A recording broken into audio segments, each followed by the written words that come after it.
follow the proceedings here, we also share on the hashtag and also encourage others to follow us. So at exactly 9 o'clock, our invited guests will join us, and we'll start with the program. In the interim, I would like to bring to your attention that we have our washrooms. When you get out of the main entrance, straight on your right, we have our washrooms there, male and female. Should you have the need to sort yourself out, you can just go there.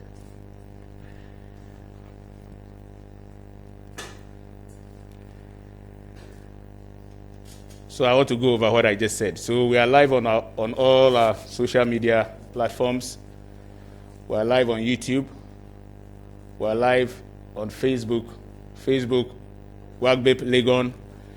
YouTube is WACCBIP-UG, and then Twitter, WACCBIP_UG. The hashtag is WRC22.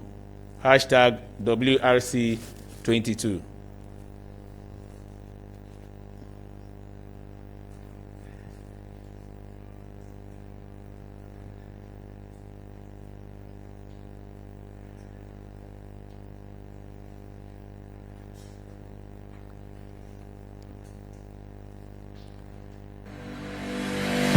The African Center for Cell Biology of Infectious Pathogens, WACCBIP, was established in 2014 as one of the World Bank's Africa Centers of Excellence. WACCBIP is located on the campus of the University of Ghana, Legon. WACCBIP was established as one of the World Bank African Centers of Excellence.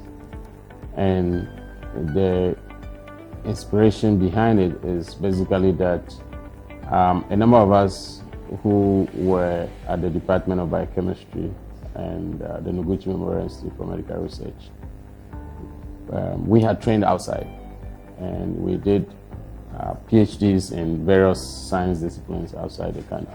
When we got back and realized that there was not much by way of facilities to train scientists, we saw this as an opportunity to create an environment which would enable many young scientists to get the opportunity to get the quality of training that we got overseas. This world-class research center started off as an infectious disease center, but along the line, it added non-communicable diseases to its focus areas. WACCBIP is providing something to local and regional students that we probably don't have in many places within the country or within the region. Facilities, financial resources, as well as an environment that encourages student learning and research. And that has significantly increased students' output in the Department of Biochemistry, Cell and Molecular Biology.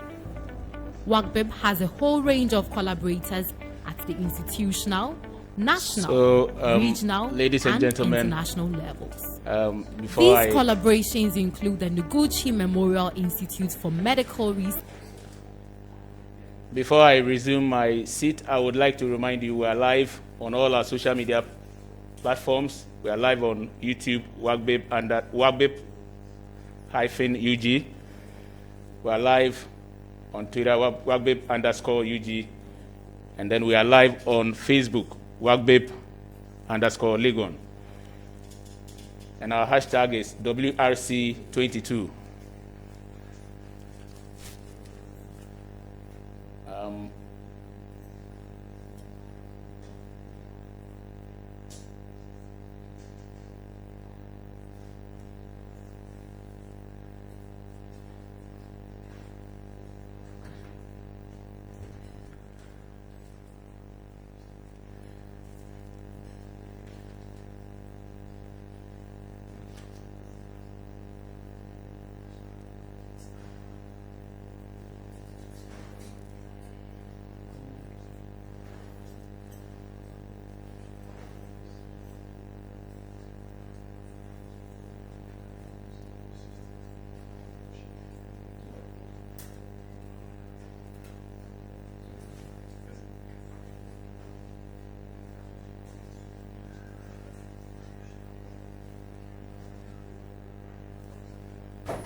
All right, so ladies and gentlemen, you are once again welcome. So at this point, I would like to introduce two personalities in our midst, and they will be taking over from me. We have in our midst Dr. Lydia Mosi, and she is the Deputy Director in charge of administration, WACCBIP, and Dr. Peter Kwashi, Deputy Director, Research, WACCBIP. And these two personalities have been the co-chairs of the planning committee for WACCBIP Research Conference 2022. At this point, it is with great pleasure I invite Dr. Mosi to the podium to commence with proceedings.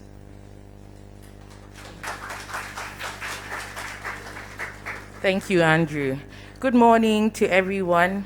It is indeed a very great pleasure and honor for me to welcome you all to this year's edition of the WACCBIP Research Conference.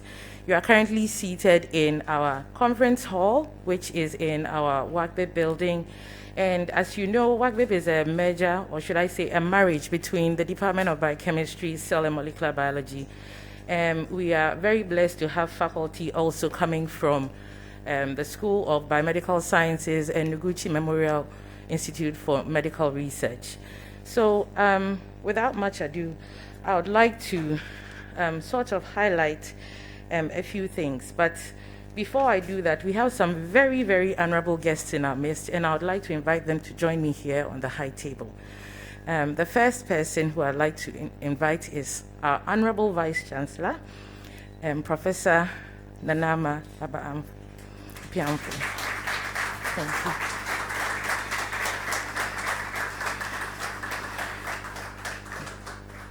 you.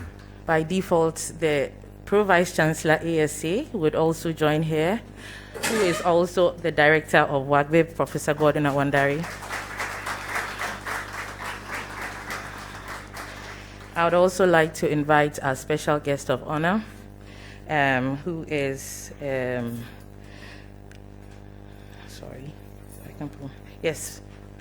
Professor Dr. Samaba, please, sorry, and everything. I'd like to invite the ACE Program Manager, who is also in our midst, Dr. Sylvia Makande-Rui.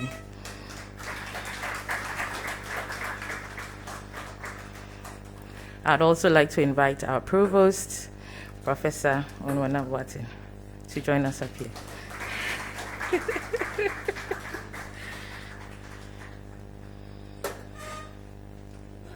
Yes. And I would like to invite our keynote speaker, who is here as well, Professor Nadia. Please can you join us here? Thank you so much. All right, so as you may know, WACCBIP is a center which is supported by donor funding. It was established as a result of an initiative by the World Bank when they decided to set up Africa Centers of Excellence across Africa. And we have been fortunate not to win just one of those grants, but two of those, and that's what keeps this place running. Additionally, we have funding from Wellcome Trust and other key partners who help us churn out the very high quality research that we are doing here. If a little bit of housekeeping for those of us who are here, the lavatories are outside and to your left. We have ushers who are smartly dressed in white or blue tops, and they would direct you if you need to use any of these places of convenience. Due to the still ongoing COVID-19 pandemic, we have another overflow room on the left wing of this building. So in case you want to have a little bit more space to yourself, we have two overflow rooms that are live projecting everything that is going on here. The ushers would be happy to direct you there. This year, all the activities are going to be held here on the premises. We will not have anything outside. So as and when we would pass on the information to you and direct you to where you should go and when you should get there. There are other special invited guests who are here, and we'll introduce them as and when the program goes on. So I would like to invite my co-deputy, Peter, to come and give a few remarks.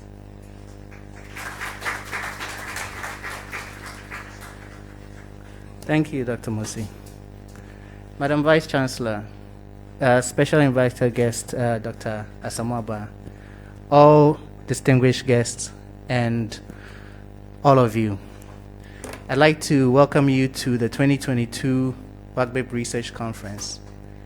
Now, this year's conference is, this is not an official welcome. This is opening remarks. This year's conference, we had, it's the largest number of abstracts that we've ever received, well over 100 abstracts received from all around the world.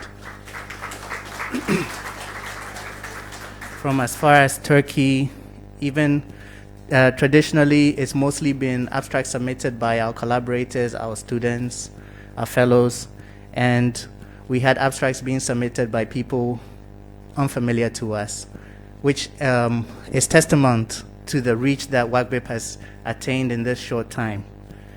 Out of those over 100 abstracts submitted, we accepted most of them as posters or oral presentations.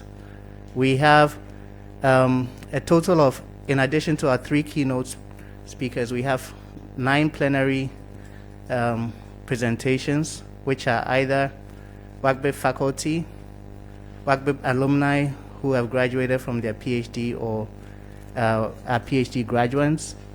And then we have 23 oral presentations from the WACCBIP fellows and affiliated fellows from other partner institutions. And then we have well over 60 posters. So we really have a good festival of science here. And we hope that you will appreciate the work that is being done by WACCBIP fellows, WACCBIP faculty, since this is a research training organization, and we are here to build the next generation of scientists. So without much ado, I'll call on the director of WACCBIP, Professor Gordon Awandari, to continue. Thank you.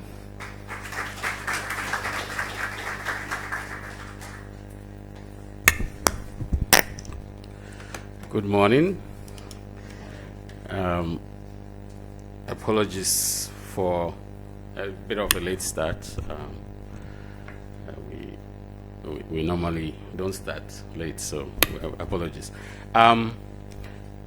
It's my honor again to welcome all of you to WACCBIP Research Conference 2022. We, as a research and training institution, our mission is to provide cutting-edge research and training excellence to the next generation of African scientists. And in doing that, one of the most important things is to ensure that research that is conducted here is communicated to the community and we're supposed to engage with our community to ensure that our research has meaning and that the translatable aspects of them can be translated to policy and product if appropriate. So annually, since 2016, we've held this conference, except in 2020, due to the challenges of COVID, where we showcase the research that we do. And the majority of presentations are usually from our research trainees. So we have about 100 research trainees in the program at a time for master's, PhD, postdoc at each particular time. Cumulatively since 2014, we've had over 300 trainees in our long-term programs from 15 African countries. And annually, we provide this platform for our trainees to share their research findings and to engage our stakeholders in the community. So this year, we're coming back into a physical conference Last year, it was mostly virtual with a few people in the room. Having seen some progress in the pandemic, we've decided to make this year's conference, mostly physical. So, before we get started, I wanted to acknowledge colleagues who have taken the time to join us. We would introduce those on the high table, but I wanted to introduce colleagues who have managed to join us. We have here the Provost of the College of Humanities. I call him the Dean of the Provost, Professor Danofori. We have my senior brother, the Chief Patron himself, Director of WACCBIP, sorry, WACCI.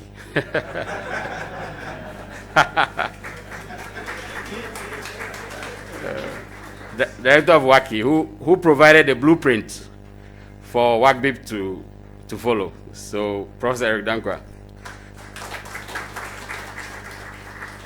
We have our other patron here, Director of WACCMEC, who helped us consolidate WACCBIP before then going to start WACCMEC.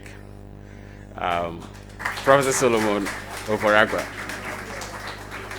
I think some people don't realize that Solomon was sitting in a room upstairs here as a visiting lecturer at WACCBIP, or a visiting professor at WACCBIP, when the whole plan to move back to Ghana was consummated. So he's a WACCBIP, friend through and through. So welcome, Solomon. In addition, we have deans here. We have our Dean of Biological Sciences, Professor Oklu is here. Dean of Physical and Mathematical Sciences, Professor Maki Dana. We have the Director of Research at ORID, Professor George Obienje. We have our former Director of Noguchi and a founding member of WACCBIP is Professor Kojokoram. I saw the acting Dean of Engineering slip at the back. He's supposed to be sitting at the front. Professor Abuyaya.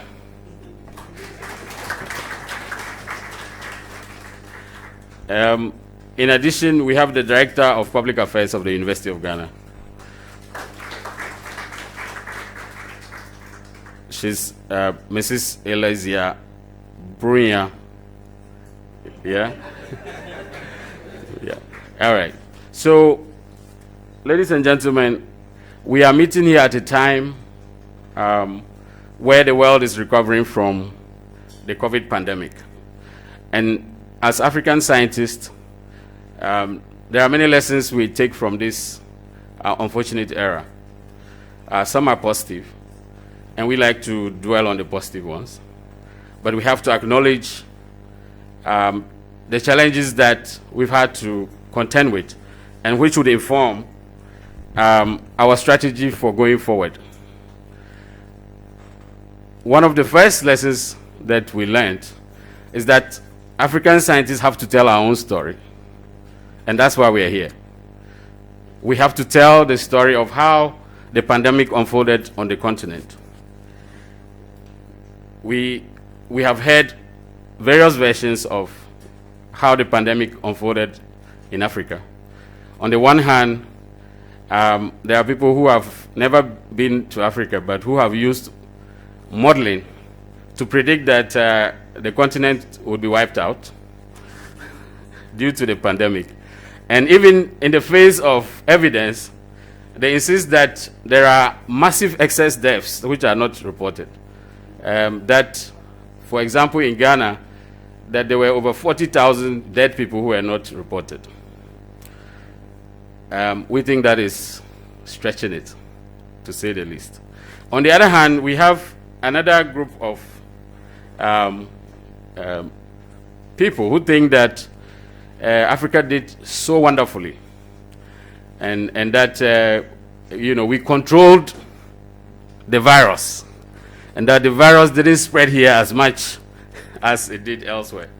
Again, we think that is false and misleading.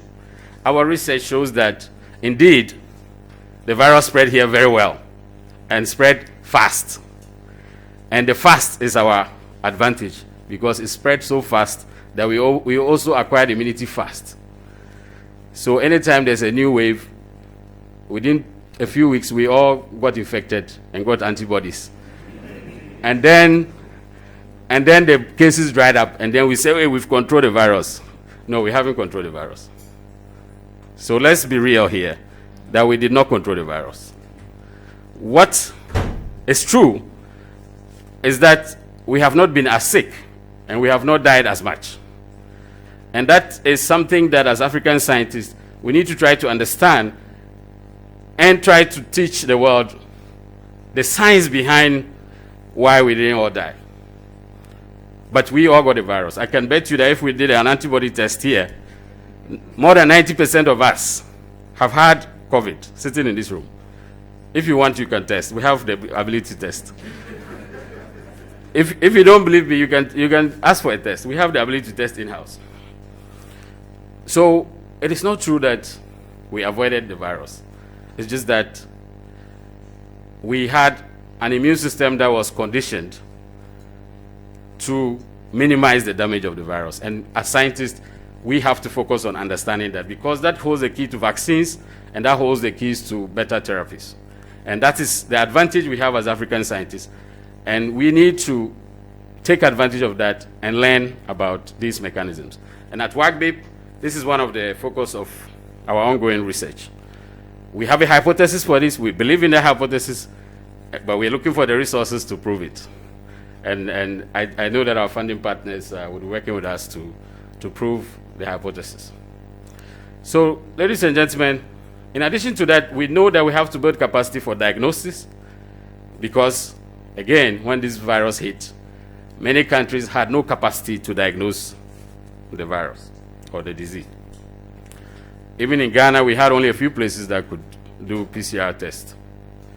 Now we've built a capacity across the regions to do that. But we're not ready. Even institutions that had the equipment had no access to reagents because everything we import, including distilled water. That has to change. One of the lessons we have to learn from this is that Africa has to be self-reliant when it comes to science. That means that we have to make the investments to build the capacity so that we would not sit here and wait for vaccines to be left over or about to expire before they donate them to us. So, ladies and gentlemen, lesson number 3 is that we have to build scientific capacity to discover our own vaccines and develop them right here. And that is the critical lesson that we have to learn from this pandemic.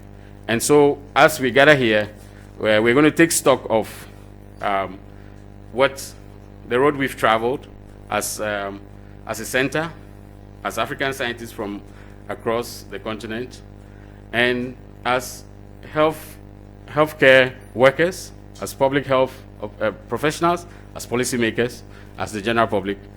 We have to take stock. What is the role of each of us in making sure that we are more resilient in the face of the next pandemic?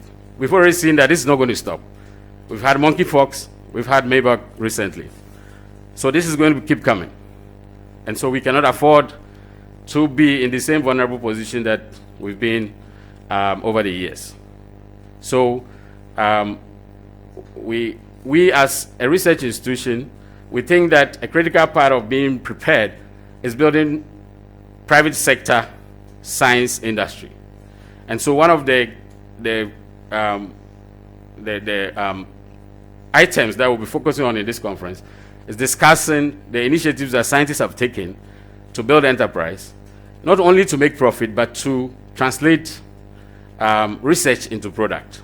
Because we need to build that capacity in order to be able to make our own vaccines, to make our own diagnostics, and to be able to have better treatment options. So, ladies and gentlemen, these are the lessons that we can learn from the devastation of the last 2 to 3 years. I would like to conclude my remarks by paying tribute to all our collaborators globally. This is an indigenous African institution. WACCBIP is one of the most successful institutions that was started by Africans, led by Africans, and, you know,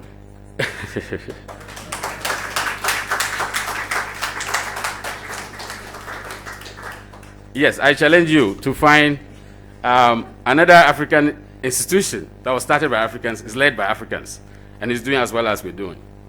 Okay? And this is testament to the capacity and the potential of African sciences. What we do here is mobilize young people from across the continent to develop their talent and do science and enjoy science. And this model is what African science should be looking at, creating indigenous institutions that are driven by African scientists with the priorities of the continent as our priorities.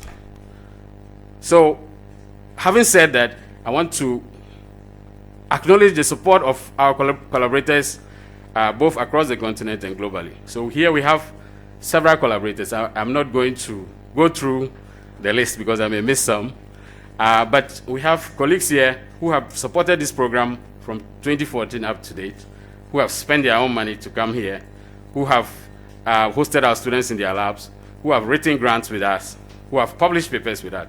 And our success would not be possible without their support. So we want to acknowledge all our collaborators sitting here and those joining online. We also want to acknowledge our funding partners. Again, we are probably one of the most funded indigenous African research institutions on the continent. And we have had this support of funders not only because we are doing good work, but it's because they believe in our vision and they've stuck with us. And so we're grateful to all our funding partners, starting from the World Bank, Wellcome Trust, Science Foundation for Africa, Rockefeller Foundation, FCDO, NIHR, NIH, Royal Society, all of them. I can't name all of them. Many, many funding partners who have stood with us over the years and still continue to support us. We're grateful. Thank you very much. So at this juncture, I'm going to call on my boss at the college, who's the provost of the college. He would come and give you the proper welcome to the college, and then after which I would introduce the chair, and then we'll proceed. So it's my pleasure to introduce Professor Boatin Ounajiman. He's a professor of material science engineering, and he's our University of Ghana resident energy expert. If you have any questions about renewable energy, catch him. The renewable energy that produces jobs of the future. Professor Ounajiman.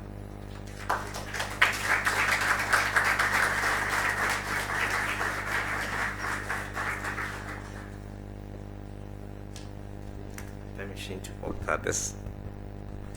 I think I'll take off my mask. Is it okay? Yes. All right. Thank you very much for establishing the protocol for this morning's program. I'll respectively stand by that. Good morning to you all. Welcome to the College of Basic and Applied Sciences and the West African Center for Cell Biology for Infectious Pathogens. I'm here to welcome you to the college. The owner of the university is here. So she will welcome you to the university. So I'm supposed to welcome you to the college.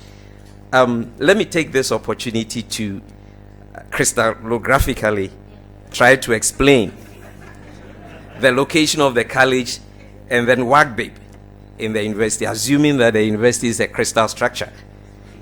And if you have a high-resolution transmission electron microscope equipped with selected area electron diffraction, you should be able to look at where the college sits and where WACCBIP is. So let me take this opportunity to do that. I will not use crystallographic terms. So the University of Ghana is the oldest public university in the country. It was established in 1948. But in 2014, the university decided to adapt the collegiate system of governance, and that gave birth to 4 colleges. 4 colleges. So the College of Basic and Applied Sciences is one of them. Currently, we have almost 12,000 students and about 430 faculty. It's more than some public universities in Ghana. The college is made up of 6 schools, 4 centers, and 2 institutes. Let me take this opportunity again to say that the 3 African Center of Excellences, we host 2 of them. Yeah, we host 2 of them. The West Africa Center for Crop Improvement, and then the West African. One is West Africa, the other one is West African. So I think we have to take note of that. So the 6 schools, we have the School of Physical and Mathematical Sciences, School of Biological Sciences, School of Engineering Sciences, the Veterinary School, we have School of Agriculture, and then we have a strategic partnership with the Ghana Atomic Energy Commission. So we also have the Graduate School of Nuclear and Allied Sciences. Ghana is seriously considering generating electricity from nuclear power plants, and this school strategically is to prepare, build capacity for that. So you sit here, the electricity may come from the grid, can come from a nuclear power plant, can come from a solar farm, it can also come from a hydroelectric, it can also come from combusting crude oil and natural gas. So we have a lot of options. It's like you have a soup with a lot of meat in it. So this is where the school can help. The 2 institutes are the Institute for Environmental and Sanitation Studies, and then the Institute of Applied Science and Technology. The 4 centers are the Biotechnology Center. We also have a Center for Climate Change and Sustainability Studies. And then we have the WACCBIP, and then we have the Biotechnology Center. So in all, we have all these. And I think there are plans to add on, which it will come out very soon. So you could see clearly that the college does research teaching in all the basic sciences, the applied sciences, the agricultural sciences, environmental sciences, and the nuclear sciences. So it's a very huge college, different research areas. Let me briefly talk on the conference this morning. The director just told me that this is an annual thing, which we have to commend the center for that, and also the organizers, because the energy, the time, the effort, and the money you put in organizing a conference cannot be quantified. So we have to highly commend them for that. The advantages are numerous. The presence of experts is very crucial. Experts in the field, they can interact with the participants, seek advice. All of us, once upon a time, were in the lab. Sometimes you have challenges, but at conferences you can find solution to the challenges that you have. Then linking the basic sciences to products and devices, it's very crucial in this field. We have cases where results are kept on a shelf or they end up publishing. Decades ago, product developers have to read the work of scientists in order for them to design products or devices. And that is how come that a long time ago, it was very slow in developing devices. But these days, what is happening is that some scientists venture into prototyping. So whatever they come out, they try to prototype and then link it to the product development. So this is something that the center must consider. Again, when you engage industry in this field, intellectual property becomes an issue. So I'll plead with the center to open their eyes, critically look at the work they are doing, and make sure that not all of them are exposed. It's very important. And then they should find appropriate industry. Once the industry is identified, your work must, be designed to link it up to industry. I also highly commend WACCBIP for partnerships. You could see that local, regional, and international, it's top notch. So we will encourage them to increase that partnership, which is very crucial. And then the ability to train graduate students and then also postdoc is very, very important. When you finish your PhD, the postdoc is a gap that allows you to work freely. You know, you have some degree of independence to work. You know, during the PhD, you are restricted. And so when you get your PhD, if you can have 1 year, 2 years, 6 months postdoc experience, is very crucial. So I'm very happy that it's part of their vision to increase PhDs. So on this note, good morning once again, and welcome you to the College of Basic and Applied Sciences. As I said, the owner of the university is here. She respectively welcome you to the university, and then the West Africa Center for Cell Biology of Infectious Pathogen. Anytime I hear the word cell, I remember my days in secondary school when we were trying to draw paramecium, amoeba, euglena, hydra. Every night before we sleep, some of us, you have dreams with paramecium in that. So on this note, once again, I wish all the participants fruitful deliberations, and I wish WACCBIP all the best. Thank you very much. All right. Thank you very much, boss. It is now my pleasure to welcome the chairperson for this entire conference. She's not the chairperson for only the opening. She's the chairperson for the entire conference. So at any time, we can call her back to come and give us remarks. So she has to be listening in and watching, because she can be called to make remarks on any presentation over the next 3 days. Our chairperson got her bachelor's degree from this great University of Ghana. She got her master's and PhD degrees in linguistics from the Norwegian University of Science and Technology. Within the university, she has held many administrative positions. She was the head of Department of Linguistics, founding dean of the School of Languages, became pro-vice chancellor for academic and student affairs. She passed on the job to me, and currently she is the vice chancellor of the University of Ghana. She has sat on many boards within the university, too numerous to count. She sits on many international boards and at the national level as well. A few include, she has been the president of the Linguistics Association of Ghana. She is the founding president of the African Humanities Association. She is co-founder and the acting president of the African Pragmatics Association. She is a fellow of the Ghana Academy of Arts and Sciences and also a fellow of DAD. She's a fellow of the Commonwealth Professionals Fellowship, the Alexander von Humboldt Foundation, and the prestigious International Women's Forum Leadership Program. She's a lifetime member of the University of Ghana Alumni Association. Professor Amfo, as we know her, she has a passion for mentorship. If you are on Twitter, you'd have seen that over the weekend, she was dancing and partying with female academics of the university. I thought I would have been invited, but I wasn't. I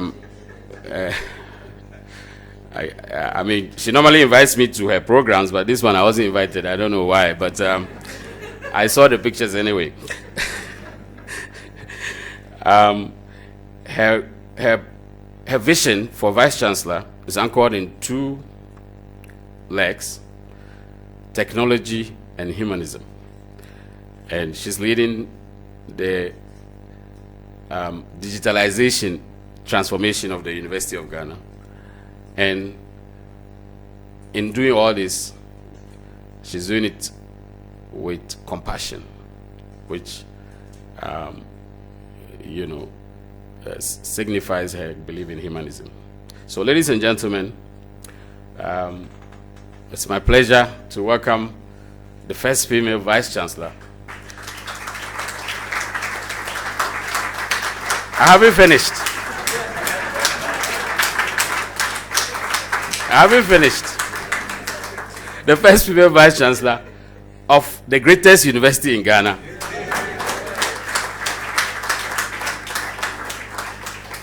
The premier university, the pace-setting institution, and one of the leading institutions of higher learning on the continent of Africa. Thank you very much.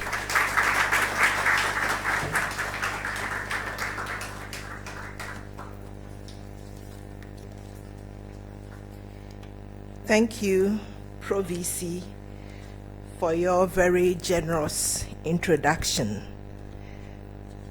I needed to move up here quickly so that he can put an end to that.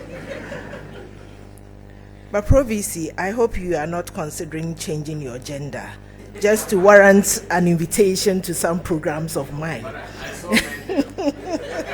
Oh, they were serving, so if you want to come and serve. Okay. Our distinguished guest of honor, Dr. Anefi Asamoah, Presidential Advisor on COVID-19, Prof. Gordon Awandari, Pro Vice Chancellor, Academic and Student Affairs and Director of WACCBIP, the Director of Research of our Office of Research, Innovation and Development, Provost of the College of Basic and Applied Sciences, Professor Boateng Owana Ajiman. And thank you for that high-speed lesson in material science engineering. After listening to you for less than 5 minutes, I'm so glad I stuck with my linguistics. Provost of other colleges present, Provost of Humanities is here. Our keynote speaker, Professor Nadia Sam Agudu, Dr. Sylvia Nkandawari, ACE Program Manager at the Association of African Universities, Deans, Directors, and Heads of Departments, members of the WACCBIP International Advisory Board, WACCBIP funding partners, and collaborators across the globe. Those who are here in this room and those joining us online, I'd like to acknowledge you. Faculty, staff, and students, the media, distinguished guests, ladies and gentlemen, good morning to you all. Gordon, you didn't give them breakfast. Good morning. Good morning. I warmly welcome you all to Accra, Ghana, and particularly to the hub of academic excellence in tertiary education, the University of Ghana. It is with great pleasure that I accept to chair the 6th Annual WACCBIP Research Conference, WRC 2020. If that is not your official abbreviation or your official acronym, consider that conferred, WRC 2022. The WRC is a platform that showcases annually world-class research conducted by WACCBIP fellows and members of the Center's international faculty drawn from prestigious institutions worldwide. In the director's introductory remarks, we heard about the work that they have done on COVID so far and what the hypothesis is going forward. I have officially gotten COVID once, but prior to that, I did test for the antibodies, and at the time the test was done, I was told it was so strong that I probably was just recovering from COVID. And so, I mean, the comment that really this disease just spread very fast, and maybe in so doing, we had some advantages there. This year's conference, under the theme Building Forward, Elevating African Research, Innovation and Output, will feature keynote addresses from global research leaders, including Professor Nadia Sam Agudu, Senior Technical Advisor for Pediatric and Adolescent HIV at the Institute of Human Virology, Nigeria, and an Associate Professor of Pediatrics at the Institute of Human Virology, University of Maryland School of Medicine in the USA. Dr. Peter Kwashi, Deputy Director of Research and Senior Research Fellow at WACCBIP, and Dr. Bismarck Dinko, Senior Lecturer, Department of Biomedical Sciences, School of Basic and Biomedical Sciences, University of Health and Allied Sciences, WHO. I really like the spread of this. I'm happy to note that the WACCBIP conference has built a global reputation for delivering high-quality scientific content, world-class keynote addresses, and plenary sessions from top-notch research scientists, as well as vibrant interactions which influences health policies and actions. As a premier university in Ghana, poised to distinguish itself in the area of research to make an impact at both the domestic and global front, international conferences of this nature are well placed and consequently promote the achievement of the university's vision of becoming a world-class research-intensive university. Indeed, it is part of the capacity building efforts, which is a critical process in making us self-reliant and resilient. Part of my vision as Vice Chancellor is to create a culture that promotes research which is driven by technology and anchored in humanism. Research that is done here at WACCBIP certainly addresses the human challenges of our continent, and it fits well within the vision of the university and my vision as Vice Chancellor. Scholarly platforms such as this one perfectly aligns with my key strategic objective 1, KSO 1, which is to reinvigorate impactful research, and my KSO 5, which seeks to increase University of Ghana's visibility globally. As you may be aware, this university, through research centers as WACCBIP, is privileged to host some of the world's leading scientists who produce top-tier research publications in highly ranked journals and also address our continent's challenges. This impactful research output must be vigorously showcased to ensure its full potential and impact is realized. WACCBIP is one of our flagship research units and one of the 3 World Bank Centers of Excellence here at the University of Ghana.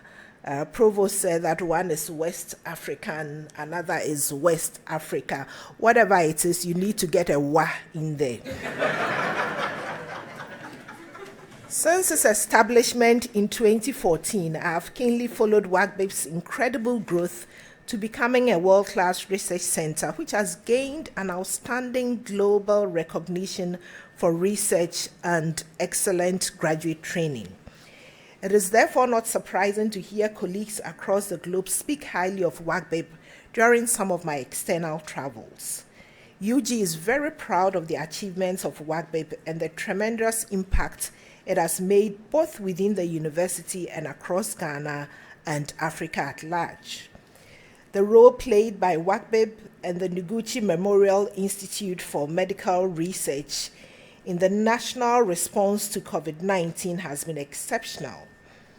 During the early days of the outbreak, these 2 institutions successfully sequenced genomes of the SARS-2, the virus responsible for the global COVID-19 pandemic, obtaining important information about the generic composition of viral strains in confirmed cases in Ghana. Subsequently, they have also been instrumental in the testing, treatment, and tracing of the virus. The Deputy Director, Dr. Moshi, mentioned the collaborators of WACCBIP. Indeed, she did mention that there is a marriage, and I noticed that WACCBIP is polygamous. But obviously, it is handling all of these relationships very well. Additionally, WACCBIP is one of the few self-financing units in the university. Under the leadership of its founding director, Professor Gordon Awandari, WACCBIP has attracted more than 40 million USD in grants, which have been invested in developmental purposes, including the construction of this beautiful edifice, upgrading and equipping laboratories in departments of biochemistry and biomedical engineering, and Noguchi Memorial Institute of Medical Research. You see, it's taking good care of all the wives. Purchasing of high-end equipment, including genome sequencers, high-performing computer system, and a confocal microscope. And these facilities are open for use for all scientists in UG and those from other institutions as well. Funding fellowships for more than 300 students, including both local and international students for master's and PhD training here at UG. This has resulted in an increase in the quantity and quality of graduate students in the Department of Biochemistry, modernization of teaching facilities, and augmenting salaries of more than 50 full-time staff. WACCBIP and the other two World Bank Centers of Excellence are currently working closely to support initiatives by management of the university to enhance the UG student experience through digitalization. Through the ACE Impact Institutional Initiative, also known as Disbursement Linked Indicator 7, the three centers are investing about $1 million of their grant fund to improve teaching and learning infrastructure at the university. This includes expansion. Yes, thank you. This includes expansion of Wi-Fi and upgrading lecture rooms to smart classrooms to bring students up to speed with modern teaching and learning trends in this technological-driven era. The university is very grateful for their resourcefulness and commitment to institutional development. I would like to assure you of management's unflinching support to ensure you continue to excel and raise the flag of UG very high globally. My administration is also committed to breaking down barriers that impede the smooth flow of work, including minimizing inefficiencies in procurement and grants management. I commend WACCBIP's leadership not only for winning handsome grants, but also for their vision of investing resources for the growth and development of the University of Ghana. I wish to express enormous gratitude to WACCBIP's funding partners who have retained so much confidence in the leadership of the center and the university by continuing to commit resources to WACCBIP for research and training. This three-day conference will certainly provide an invaluable opportunity for young scientists trained at the center to connect with world-renowned scientists and industry professionals. I commend the leadership of WACCBIP for their consistency in successfully putting together another excellent research conference. To our cherished guests, I entreat you to make some time during this conference, during the breaks, not the sessions, to explore our beautiful campus and also engage in networking. Prof. Warandari said that I'm not only chair for this session and that I'm chair for the whole conference, so I could be called back at any point in time. Now, being the chair, I also have the prerogative to delegate. And so I am delegating that responsibility to him over the next 3 days. I wish you all an exciting conference and productive sessions. Thank you for your kind attention. And once again, Akwaba.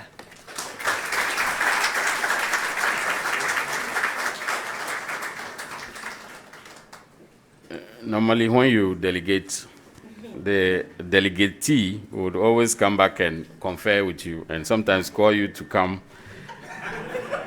and clarify things. So I also reserve the right to call you when I cannot handle, call you to come and handle, matters. Anyway, since we're a little behind time, I'm not going to keep talking. So, it's now my honor to introduce our guest of honor for today. He is one of the people in the public space that I admire greatly because of his humility and his dedication to national issues He's a patriot, and during this whole turbulent period of COVID, he has always been the voice of reason, in the hot room. So we're very, very lucky that we had somebody like him coordinating our COVID response. So, ladies and gentlemen, our guest of honor for today is the Presidential Coordinator for Ghana's COVID-19 response. He is also an alumnus of the great University of Ghana. I think those are his two most important, qualities, right? Presidential advisor, yeah, and holding the badge of UG. So he completed our medical school in 1983. It's not too far away. Don't think that he's old. It's not. He did his postgraduate training in community health, health planning, health economics, and health policy in the UK and the USA. He has an honorary doctorate degree from the University of Ghana, from the London School of Tropical Medicine and Hygiene, and from the University of Allied Health Sciences. He's also a visiting professor of public health at Kanagawa School of Health Innovation in Japan, and also at the Liverpool School of Tropical Medicine. He's currently the board chair of the University of Ghana Medical Center and chairman of the Drug Committee of the Food and Drugs Authority. Before returning to Ghana to take up this position, he has had a very distinguished career internationally. He retired from the WHO in 2017 after working for that organization in Geneva for more than 20 years. 10 of those years, he was Assistant Director General in 4 different areas, and then he became Deputy Director General, during which period he was essentially the Chief Operating Officer. And as part of his schedule, he had to sign off on all major WHO publications. Before then, he served Mother Ghana in various capacities, rising through the ranks, from being a doctor at the rural hospital, which is one of the biggest sacrifices that any doctor can make. He's been District Director of Health, Deputy Regional Director of Health Services, Director of Policy Planning, Monitoring and Evaluation at the Ministry of Health, and he was also Director of Medical Services, which he attained at the tender age of 39 years. He has many innovations to his credit in the Ghana Health Services system, including his work on strengthening district health systems, his work on institutionalizing the annual health summit, his work on creating the concept of budget management centers, his work in creating partnership arrangements with development partners, and ensuring the direct transfer of donor funds to districts and sub-districts.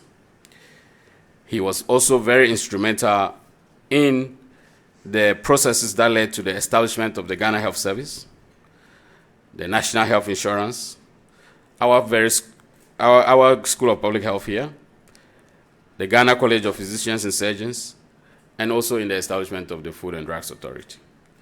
He's affectionately called AB, Asamoah for short.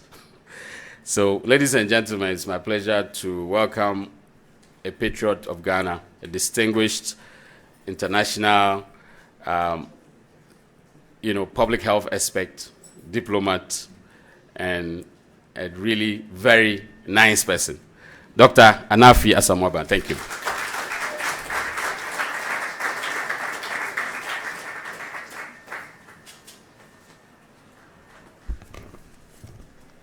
Thank you very much. I've always known Gordon as a nice person. I didn't know he's a liar.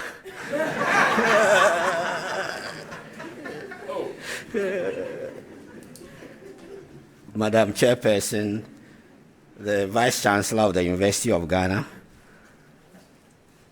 Professor Nanaba Apiamfo. Now we know she's also an excellent dancer. Pro-Vice Chancellor, Academic and Student Affairs, Prof. Gordon Awandari. Provost, College of Basic and Applied Sciences, Prof. Boatin Onwuna Ajiman, the energy aspect. The Dean of Provost, other provosts present, deans, directors, heads of departments, my brother and friend, Prof. Koram, members of WACCBIP International Advisory Board, WACCBIP collaborators and partners, faculty, staff, students, the media, ladies and gentlemen. I'm really delighted to be here and honored to be invited as the special guest of honor at this year's conference. Last year, I was invited as one of the keynote speakers. Unfortunately, I was not available. For my punishment, I promised to be part of future conferences. So I'm very glad I've been able to keep my promise. As you know, Ghanaians have difficulties in keeping promises. It looks like it's a lot easier to keep your promise if you are not a politician or a party delegate. We've now graduated from fear delegates to respect delegates. Praise the Lord.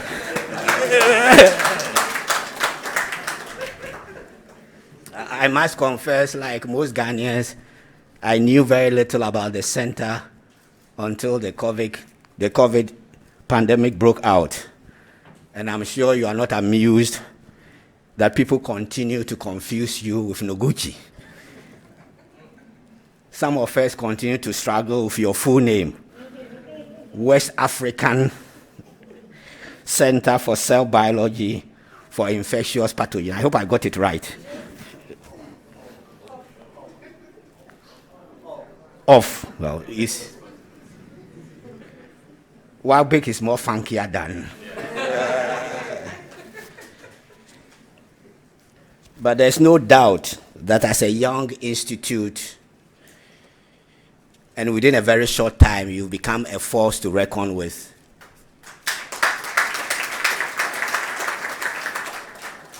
You've become a world-class center of excellence for training and research.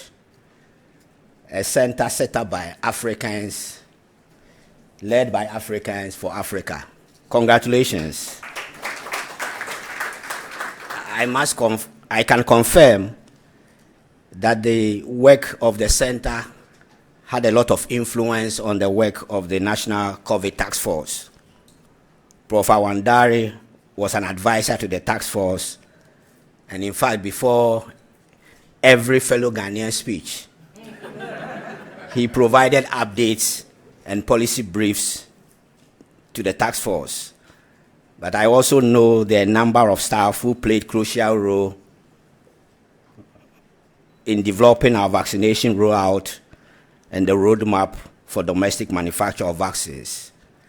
People like Dr. Bediako.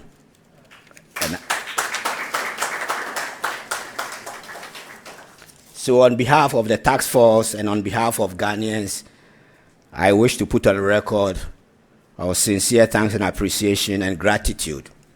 First, to the University of Ghana, the best university in Ghana. Particularly the leadership of the university, the management and staff of the center, and the sponsors and supporters for allowing the center to play the role it has played. You deserve an applause. COVID-19 has been a disaster on many fronts. As the Vice Chancellor said, we've all been either infected or affected. but on a positive side, it's provided us with an opportunity, a very unique opportunity to change the narrative, African research and innovation. What is the narrative? The narrative is that, yes, Africa has some excellent researchers and scientists, but we do not have the critical mass. We are not training enough scientists, and unfortunately for advanced training, many African scientists still have to go outside Africa. We end up losing some of them. We have difficulties in attracting scientists back. We are very good at frustrating those who come back because we do not have the conducive environment or the ecosystem to make them prosper. They are not properly recognized, acknowledged, or rewarded. They do not receive neutrality allowances or ex gratia allowances. But a very sad dimension of the narrative is to do with sustained funding for research. Securing domestic funding is very difficult and very frustrating. The end result is that majority of research funding comes from outside Africa. And of course, this comes with some baggage. Our usual criticism is that our governments are not serious. They do not invest enough in research. And in fact, they do not fully appreciate the importance of research, which are all true. But the question is, what can we as researchers and scientists do to change this narrative? Besides excellence in conducting research, excellence in training and teaching, excellence in developing research proposals, and excellence in managing project resources, there are two areas that I think we could do more. One is deepening the engagement with policymakers, and the second is deepening the engagement with the public, particularly the media. So let me say just a few words on those two areas. It is true that we do engage policymakers, but I'm talking about meaningful engagement, engaging them right from the beginning. Usually we engage them after we've won the grant. We engage them because we need them in the conduct of the research. Sometimes we don't even involve them in the research, and we engage them at the time of publication, and we add them as the fifth author,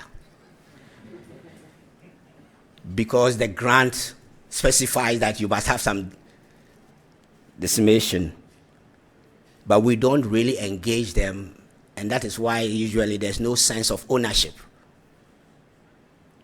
and under appreciation of the work that has been done.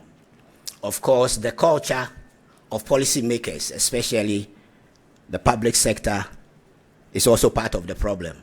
As you know, the public sector is set up to be risk averse. In the public sector, you don't take risk.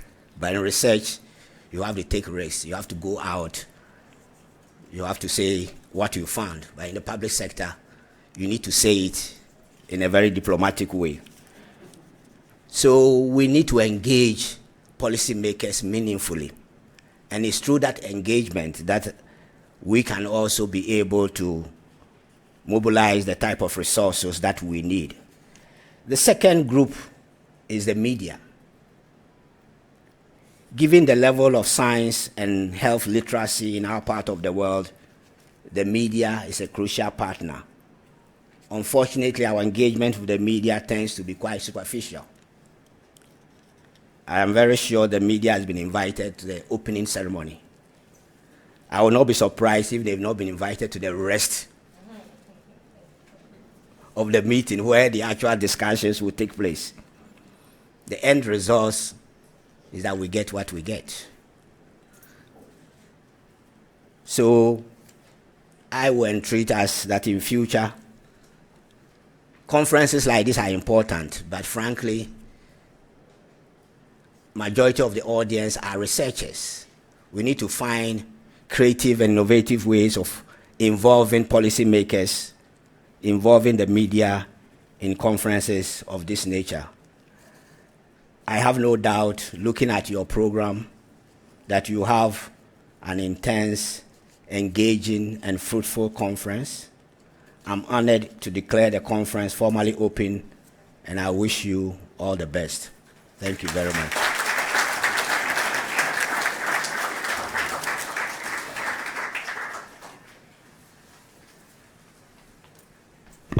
Thank you very much, sir. And we are honored that you kept your promise, which shows that even though you work with politicians, you have not become one. So we're going to take a few solidarity messages from our stakeholders. But before we do, I wanted to acknowledge also that we have the another dean who came in, the dean for the School of Nuclear and Allied Sciences, Professor Fianco. Is he here? Where is he? Okay, thank you.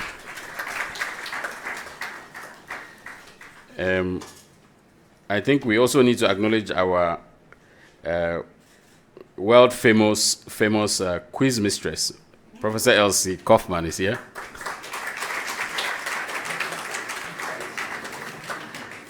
She's a global superstar, so we have to acknowledge her. Yeah. All right. So the Director General of GTEC sends his apologies. He was called to Parliament this morning, so he has to go and answer questions about the public purse, so he couldn't join us, so his apologies. But we are very privileged to have my friend, Dr. Sylvia Nkandiwari, who is the ACE program manager, that means all of us are boss, the three ACE directors here. She keeps us in check and makes sure that we do what we said we would do. And she has been cheering us on over the last 2 or 3 years that she's been in the chair. And so we are very privileged and glad that she's here to cheer us on again. And so we'll take a few remarks from her on behalf of the World Bank and the AAU, who are coordinators of this program. So, thank you.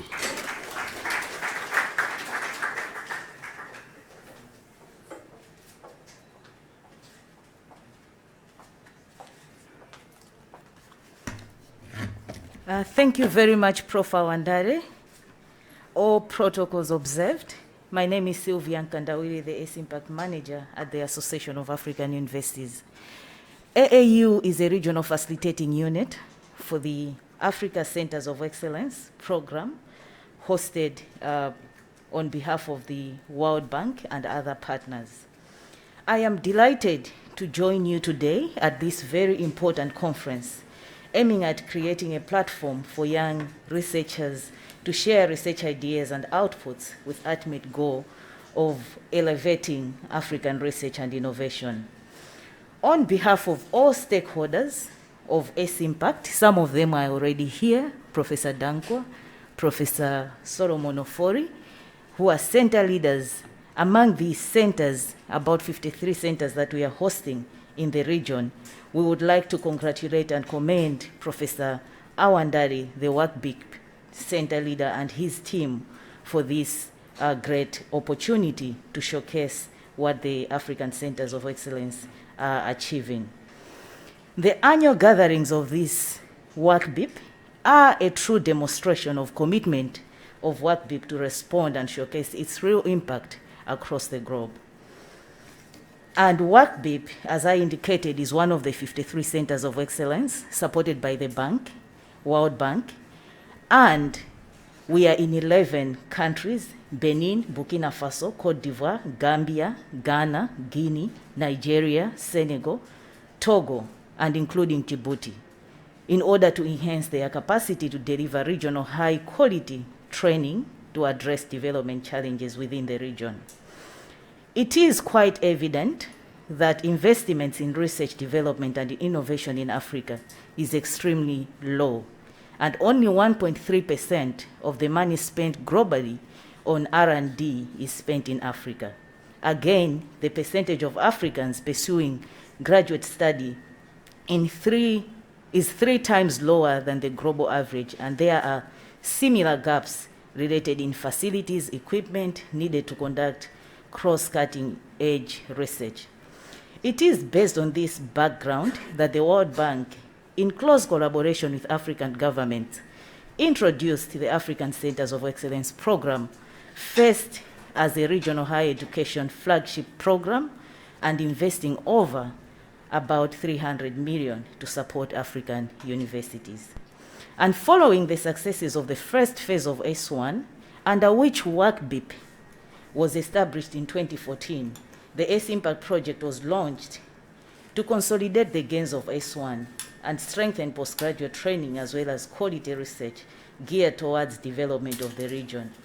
Through the hard work and dedicated centers like WACCBIP, I must say the S-Impact is living up to its commitments since the inception in 2019.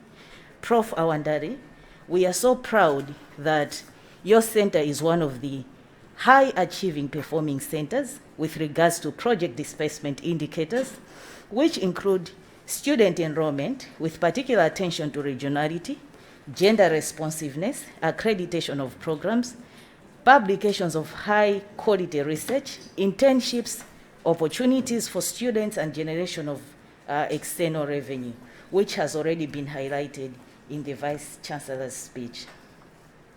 And with this gathering, we hope as WACCBIP you'll be preserving all these gains over the years, and you will ensure that you continue to safeguard the welfare of Africans and that they are not at risk as far as the healthy issues are concerned. And in line with problem-solving research and innovations, according to the documents that we have sent to the World Bank, WACCBIP has been at the forefront of transformative and groundbreaking scientific research. And this has already been noted in Vice Chancellor's speech, the contribution on COVID, and the sequencing and other initiatives. And I must also inform the gathering that WACCBIP is hosting one of the networks that has brought together a number of centers within the region, and this is under WANIDA network. Ladies and gentlemen, to sustain the impact achieved, we must equip the new generation of talented young Africans with skills and knowledge to enable them formulate and implement African solutions for African challenges. If you are aware of Agenda 2063 under Aspiration 6, you will see that WACCBIP is really contributing to at influential level within the globe and continent. And Prof. Awandari, thank you for your excellent leadership, mentorship qualities, and the production of the next generation of scientists to our continent. And for the S-Impact, we are exceptionally proud of University of Ghana through the leadership of Professor Nana for your support, institutional buy-in to the 3 centers that we are hosting. With such great leadership, we have seen enormous achievements, and we are witnessing today at WACCBIP. Thank you very much, and God bless you.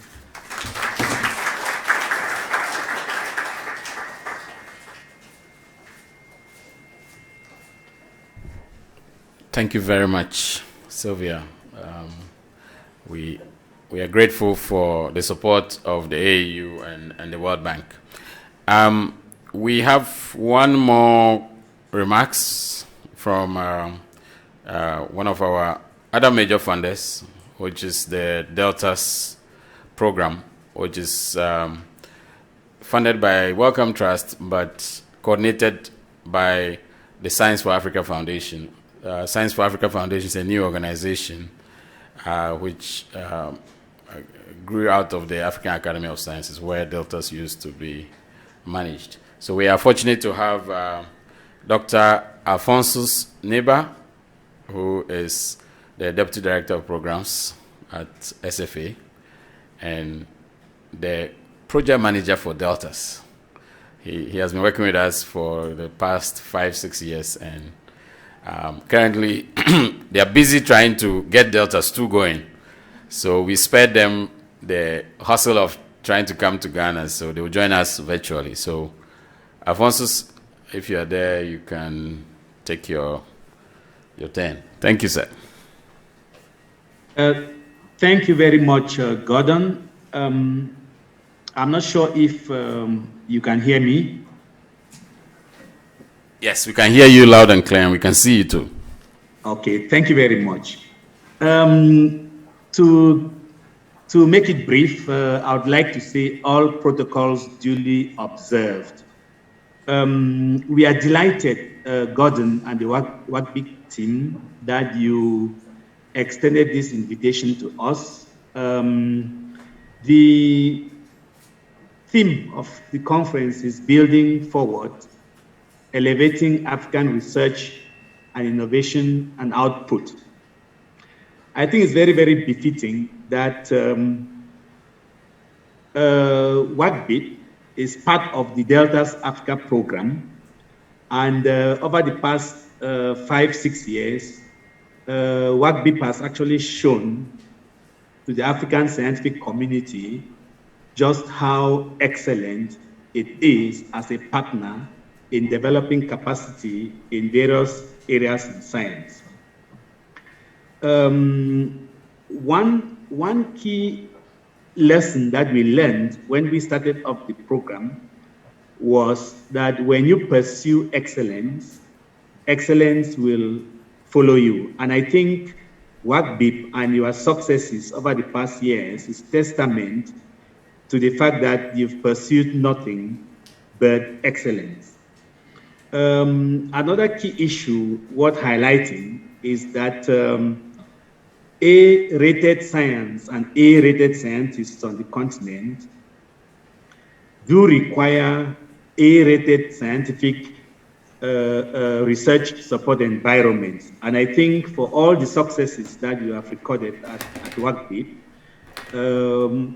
an A-rated research support environment has been a cornerstone in what you have been able to put together. And I suppose this is also the reason why you've been successful as a finalist in the Deltas Africa 2 program. But as you build forward, there are a few things that I would also like to highlight so that you and the WACCBIP team can take into consideration. Some of these have already been mentioned.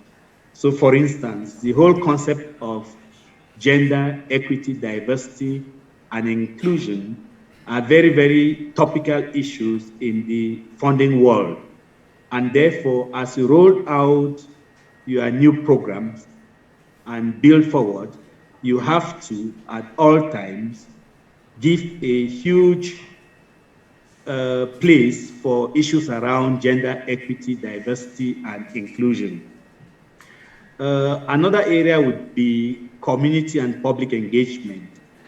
You will be very, very successful if the various communities in which you engage are seen as partners in your research programs. Because when you engage with them, they bring multiple perspectives that enrich your research and your research outputs. Another key point that I would also like to highlight again is what we have described as balancing excellence with equity. It dwells around the entire concept of extending the value of research and the donor funding for research. Previously, we noticed in our work that very few institutions, excellent institutions, overwhelmingly win research grants from donors, international donors, and I think WACCBIP is one of them. But this actually means that there are millions of other institutions across the continent that do not benefit from donor funding.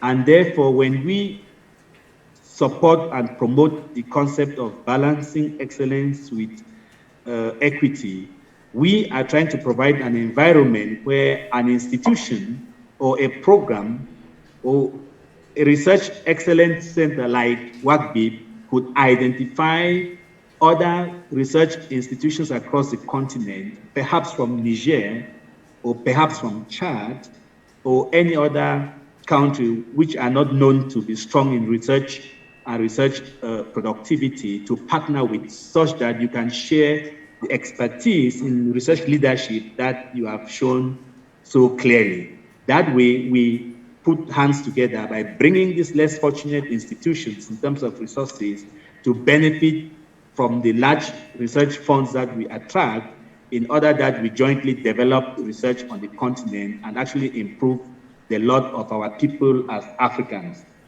And then the other concept that I would like to promote here is that of value for money. Of course, you would know that when you put in deliberate steps to implement value for money benefits, then you actually stretch the dollar, and you can, the research dollar, and you can recruit and extend the productivity for the research that you implement. And then the last one would be the whole concept of creating career pathways.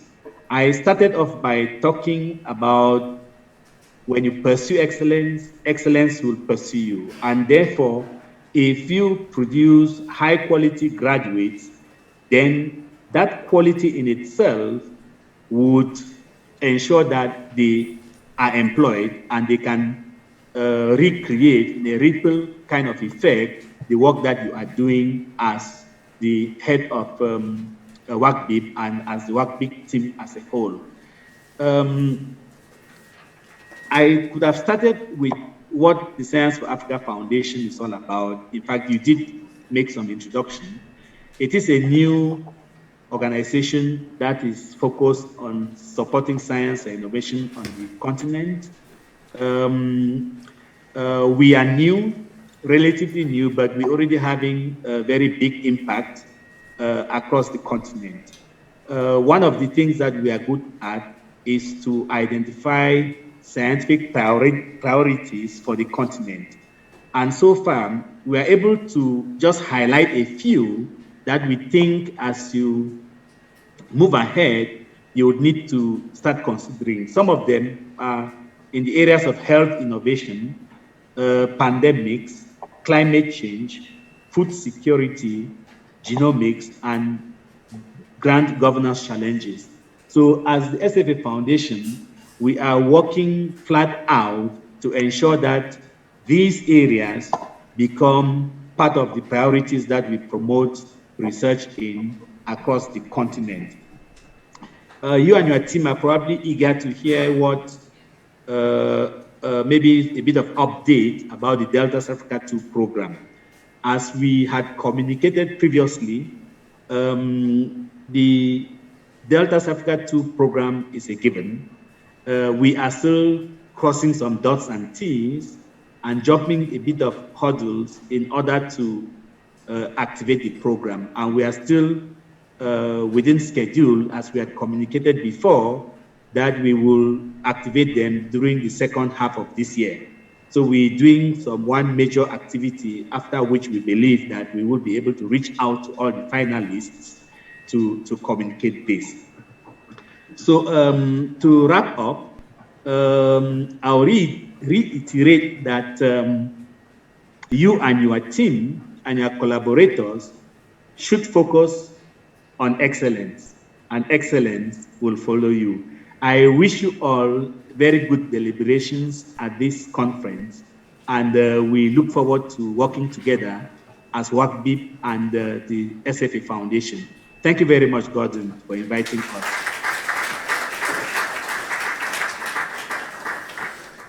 Thank you very much, Alphonse. I know that we're in the second half of the year, so we expect Deltas 2 to get going any moment. Thank you. All right. Yes, indeed. Yeah. So we now come to the highlights of the day, which is the keynote. So we don't want to end this opening without a little bit of research. So it's my honor to introduce our keynote speaker. Our keynote speaker is Dr. Nadia Samagudu. Nadia and I met about 22 years ago at Noguchi when I was doing my master's research there. And she was doing her, she was in medical school and she came for a short fellowship in Ghana.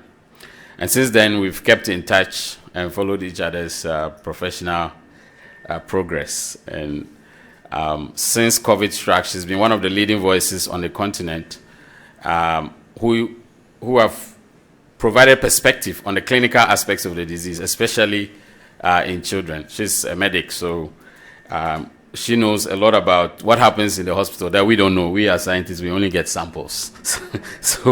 So we thought that it would be very good to have her perspective on what she saw and heard in the clinics. So she is currently the Senior Technical Advisor for Pediatric and Adolescent HIV at the Institute of Human Virology, Nigeria.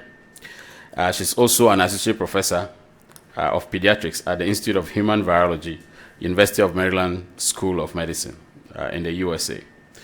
As you can tell, her research interests are in prevention and treatment of major infectious diseases among children and adolescents in African countries, including HIV, tuberculosis, malaria, and COVID-19. She's also very active in advocacy. She's, you know, the kind of woman that we need who push forward and always make sure that the African perspective is part of any discussion.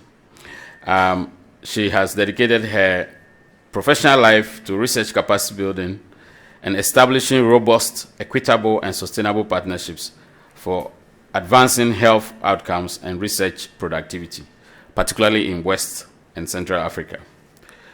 She is a recipient of the Consortium of Universities for Global Health, Hall's Sewankambo Mid-Career Leadership Award. She's a member and co-chair of the World Health Organization Adolescent HIV Service Delivery Technical Working Group, and she's a member of the WHO Pediatric Antiretroviral Working Group. Ladies and gentlemen, it's my privilege to welcome my friend Nadia.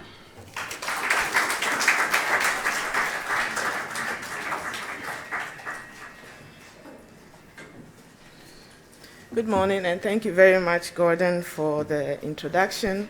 If you don't mind, I'm going to keep my mask on, but I'm just going to bring it down so you see what I look like. Hello, everybody. So I'm going to go through a discussion of research capacity building, particularly through partnerships, and particularly in West and Central Africa. So I'm just showing you my three affiliations now.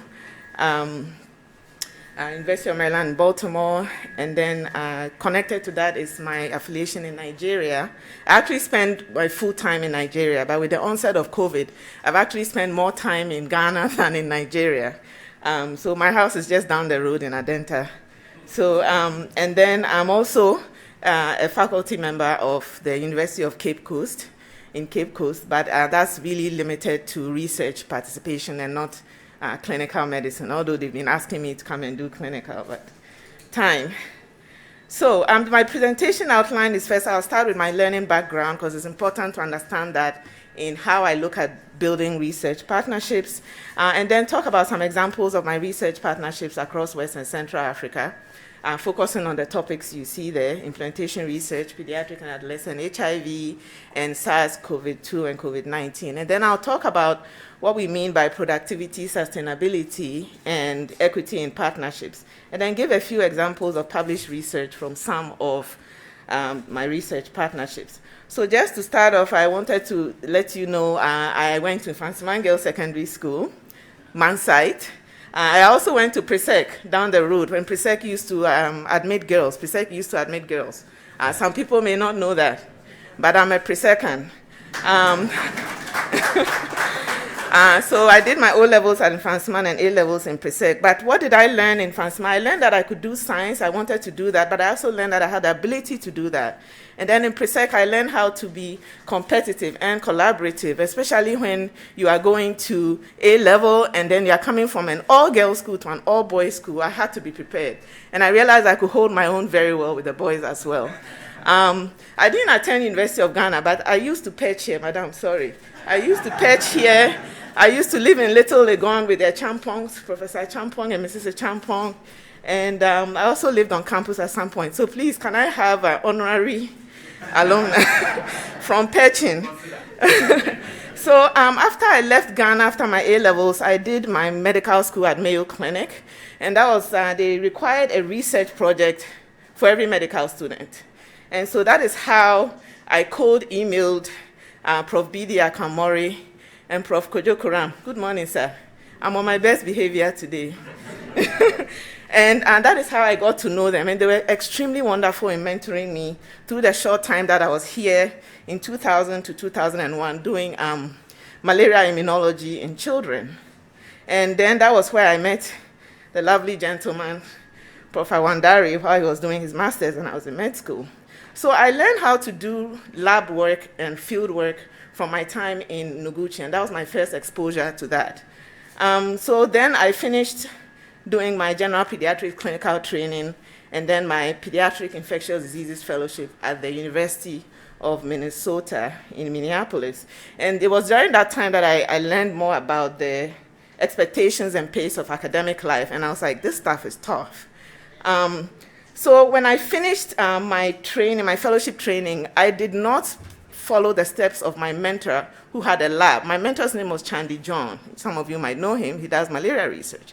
And I said to Chandy, yes, I can do this lab work, but it's not me. And if this is what research is, then I guess I'm not meant for research. So I went into clinical work for 2 years straight after my fellowship. And then fast forwarded to Nigeria in 2010, where I went to implement pediatric HIV programs funded by PEPFAR, which is the President's Emergency Plan for AIDS Relief. And that is where I got introduced to the concept of implementation research. And that is where I said, this is what I want to do. This is the research I want to do. So what is implementation research? In a nutshell, it is where you take interventions that have efficacy data, does it work, and does it work in a controlled environment, to where you are looking at effectiveness, does it work in the real world, in routine practice?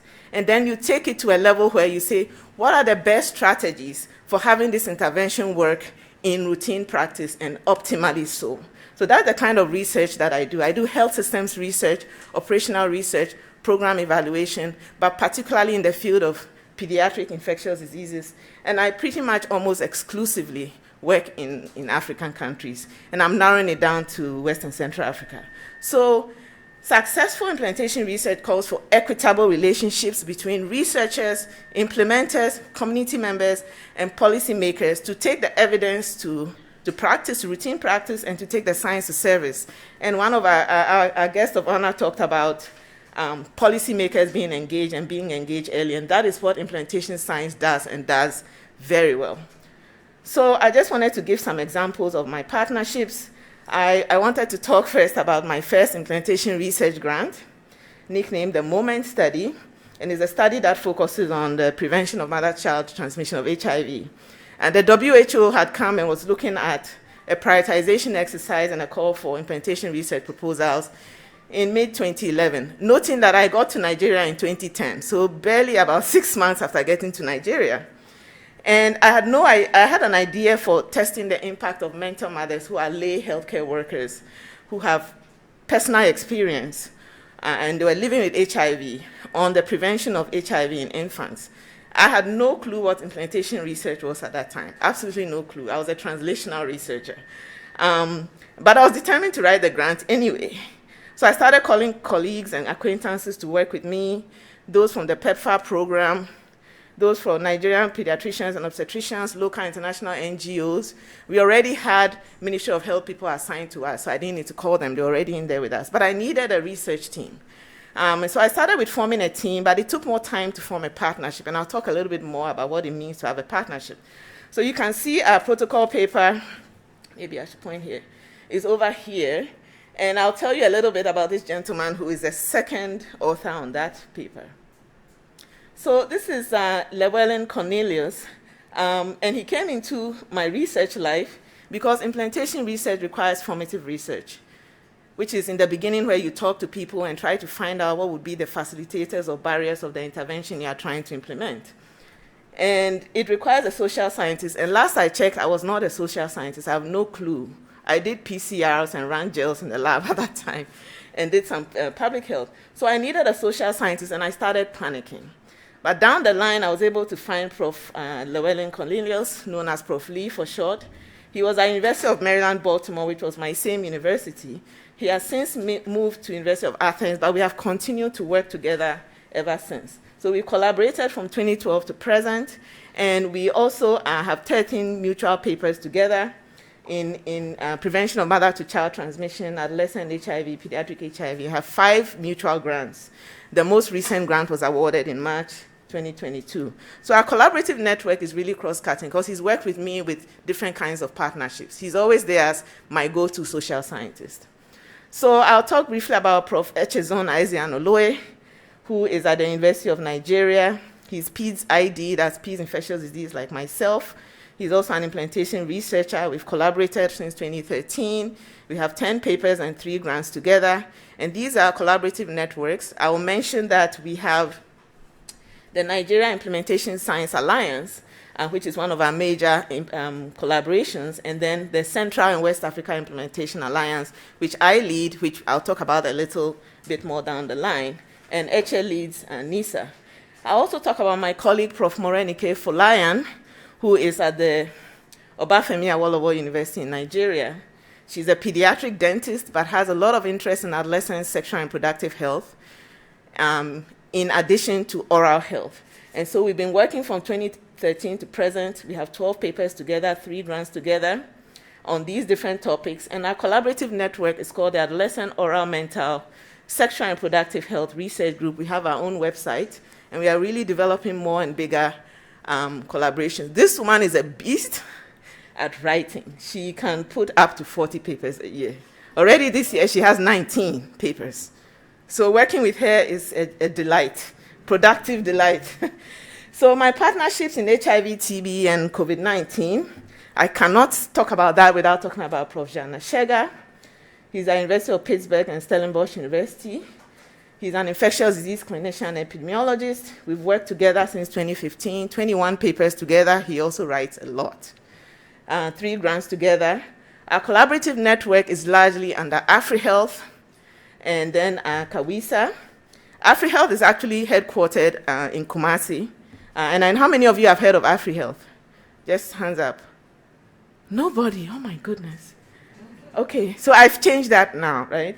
They are in Kumasi right here in Ghana. So, and then there's a Central and West Africa Implementation Science Alliance. Sorry, we couldn't put the WA in it. When I started putting the name together, my husband was like, what is Wakisa? It sounds so horrible. So I changed it to Kawisa, Central and West Africa Implementation Science Alliance. So it was established in 2019 with a small award from the Fogarty International Center from NIH. What are our goals? We flip postdoctoral scholars into independent researchers. We have too many people with degrees, who cannot independently win awards. I want to be able to retire at a point and not have to keep writing. Gordon, we can go and find an island, hang out, chill out, and have people keep writing the grants. So we need to build that kind of independent investigators and strengthen our platform for West and Central Africa research collaborations and scale up knowledge and application of implementation research in West and Central Africa. So in establishing Kawisa, I wanted you all to understand we've been thinking about this since 2015. And there was a paper that we wrote after NISA was established in 2015. I started talking to my colleague Eche and said, okay, we need to do one for regional. And he's like, I know, you're in a hurry to get Ghana in the picture, but just wait a bit. So, but in 2016, we wrote what we call a foundational paper where we are starting to look at beyond Nigeria and looking at West Africa. And you can see Prof. Awandare in this paper.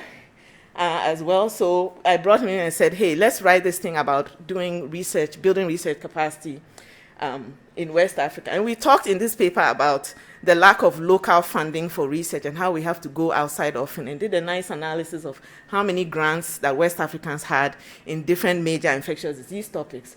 And so about 3 years after that, we were able to establish CAWISA at a meeting, an annual meeting of NISA, which was great. So how does CAWISA operate? And I'm going to skip some of this in the interest of time and just talk about just the centers of excellence. You can see here that we have 7 of them. You can see University of Cape Coast here, where I'm an affiliate, and University of Ghana is also here. Our point of contact for University of Ghana is Professor Kwesi Tope. Some of you might know him. And then at University of Cape Coast is Prof. Dorcas Obiri-Yeboah. So we have 3 major outputs for CAWISA. Scholar level, flipping the early investigators into principal investigators in implementation science or implementation research as it is. Second level is at the mentor level. We go from single mentor studies to having collaborations, to having large collaborations across the region. And then output 3 is at institutional level. Institutes that were only doing maybe single site studies will now do multi-site studies in implementation science particularly, and then now do large collaborative studies and collecting evidence from region-wide. And for some of what we've done so far, we were just funded for a training grant in HIV implementation science, but that's focused on Nigeria. The next is that we have 2 grants submitted on pediatric COVID-19. There's actually this, I talked about the pediatric one here, but we have one submitted for pregnancy as well, looking at how we can improve vaccination rates for pediatric COVID-19 and among pregnant women in Western, across Africa, but that includes West African countries as well. And CAWISA scholars were involved in writing these grants, so they are under review now. And we plan an adolescent HIV grant. 2 of the CAWISA mentors, including myself, are planning an adolescent HIV grant. Ghana is going to be one of the countries of interest in this grant, and scholars will also be involved. So just note how we try to work things out from scholar level, mentor level, institutional level. So I'm just going to my last 2 slides here are going to show some key COVID-19 scientific publications from our AfriHealth and CAWISA partnership. You can see here, this paper was published in January in JAMA Pediatrics, and Jean and myself were co-first authors on this paper. And we talked about our assessment of clinical outcomes among children who were hospitalized with COVID-19 in 6 countries. The 6 countries are here. Ghana was represented by UCC, University of Cape Coast, and Konfanochi Teaching Hospital. Nigeria had some sites there as well, and then we have DR Congo, Kenya, Uganda, and South Africa. And we got a lot of press for these papers, multiple news articles. And then the second one is, that was just published June 8th on pregnancy. And what we found for both of these studies was that, and we didn't study people who were outpatient, note this, these were people who were hospitalized in 2020, before any vaccines were available. So this is all unvaccinated people. And for children, we found a mortality rate of 8.3%. And when you compare that to non-African countries, the death rate was really 1% or less. And this was up to 8.3%. And then for pregnant women, we found that women who were pregnant versus women who were not pregnant, who had COVID-19, were twice more likely to be admitted to ICU and 4 times as likely to die. So pregnancy definitely was a risk factor for poor outcomes with COVID-19. And we also studied for those with and without COVID-19 who were pregnant. And those who had COVID-19 and those who were pregnant had worse outcomes. So I wanted to talk a little bit about productivity, sustainability, and equity of research partnerships. Those are the key words in the title of this talk. And the measures of research productivity that myself and my partners talk about are grants. That's one of the currencies of research productivity. How many successful grants have you gotten? And then papers. How many papers are you writing? But really also importantly, and very importantly, impact. And for implementation research, one of the questions that we ask of ourselves is, has your research changed policy or practice? Obviously for the better. And then there also needs to be growth in terms of research productivity, individual growth. the things that I could not do in 2011 when I had no clue what implementation research was, to now mentoring several people and having an entire grant based on HIV implementation science mentoring. Also, in the collaborative group, are we growing? Are we expanding in number, and are we expanding in capacity and geographical breadth of our research? And then our institutions of affiliation. We cannot just have the individuals and the groups progressing. How are our institutions building more infrastructure from the work that we do, from the grants that we do, from the research that we do? How are we putting them on the map? And there's definitely a lot of people didn't know about WACCBIP before COVID-19, but now, even when I'm in Nigeria, they're like, look at what the Ghanaians are doing. Look at what they are doing. Then I have to keep quiet, Look at what they're doing. They've sequenced this thing already, So, we hear a lot about WACCBIP and the work that WACCBIP is doing, both in the seroprevalence studies and the sequencing studies. So for equitable partnerships, I want you to know that these equity drives productivity and sustainability. When you are working in a group that is not equitable, or working in a project that's not equitable, it becomes a huge problem in terms of people moving forward when you don't feel that you are acknowledged for your work, or you are not being fairly given the benefits of the work that's being done. Now, we need to have equity in the funding, and I'm talking about North and South, that is high-income country and low-income or low-middle-income country. I'm talking about that, as well as within the South-South having equity. It doesn't only apply to global North and South, it applies within our own collaboration. So power and decision-making, how fairly is that shared? Respect and dignity. I take respect and dignity very, very, very seriously. It is not worth it, no matter how high you want to go in your research career, to work in an environment that disrespects you and has you exposed to a lot of indignities on a daily basis. I, for one, will not do it. It is not worth it. I've decided it's not worth it. So, and I'd like you to take that more into consideration. And for those people who cannot afford to not work in such situations, I use my power and my influence to support them or help them get out of those situations so that they can work with better peace of mind and more productivity and sustainability. So, of course, there's a sharing of opportunities and benefits, which should be equitable as well. So what we want to get to is going from having transactional relationships to partnerships. Partnerships in and of themselves are not transactional. They are more complex than that. So you want to go from subcontracted work, funding relationship, transferring risk, to having co-created activities, mutual accountability, complex relationships, and shared risk. So even if we are writing a grant where Prof. Wandare is the prime or the PI, I won't just say, well, this is not my grant, so I'll just sleep. We are supposed to be working on the grant together. And I told someone yesterday in our discussion about the grant, we're supposed to die together on the deadline. So we will work together till the deadline. Nobody should be dropping the ball before that. So that is how you really have a true partnership. So move your transactional relationships to become genuine partnerships, and then look at some of the relationships you have today and say, what I'm calling a partnership, is it a partnership or just a transactional relationship? And qualify it as that or move it forward into a true partnership. So I will stop here and just acknowledge my institutions of affiliation, my funders, and my collaborators and partners, and really thank you to WACCBIP for the invitation and to you, the audience, for listening. Thank you very much.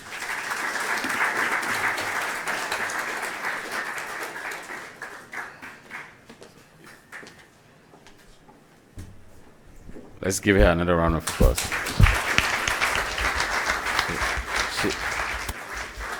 That was supposed to be a 40-minute talk. She did it in 25 for us. And that's because the Vice Chancellor has to move on to another program, as you can imagine. So we're going to break here, have a group picture with the Vice Chancellor, and then we just have the snack break. And then when we come back, she'll come back for the Q&A. She wants to have the interaction because she's raised some of the critical issues that we all talk about in terms of partnerships and collaboration. So we'll come back. What time do we come back? You want to make it? So thank you very much. Thank you to our guest of honor and to all the university senior officials who made it here. Thank you to WACCBIP faculty and all our collaborators. Thank you. Okay. Thank you so much. Please, we'll proceed to the front of the main biochemistry building to take a picture. The front of the main biochemistry building to take a picture. We'll stand on this. So when you get there, please stand on the staircase and we'll capture the picture from there.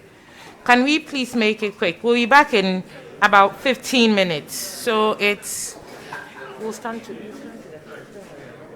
We'll stand to the front. We'll stand on the stairs and take the picture. Okay. Yes.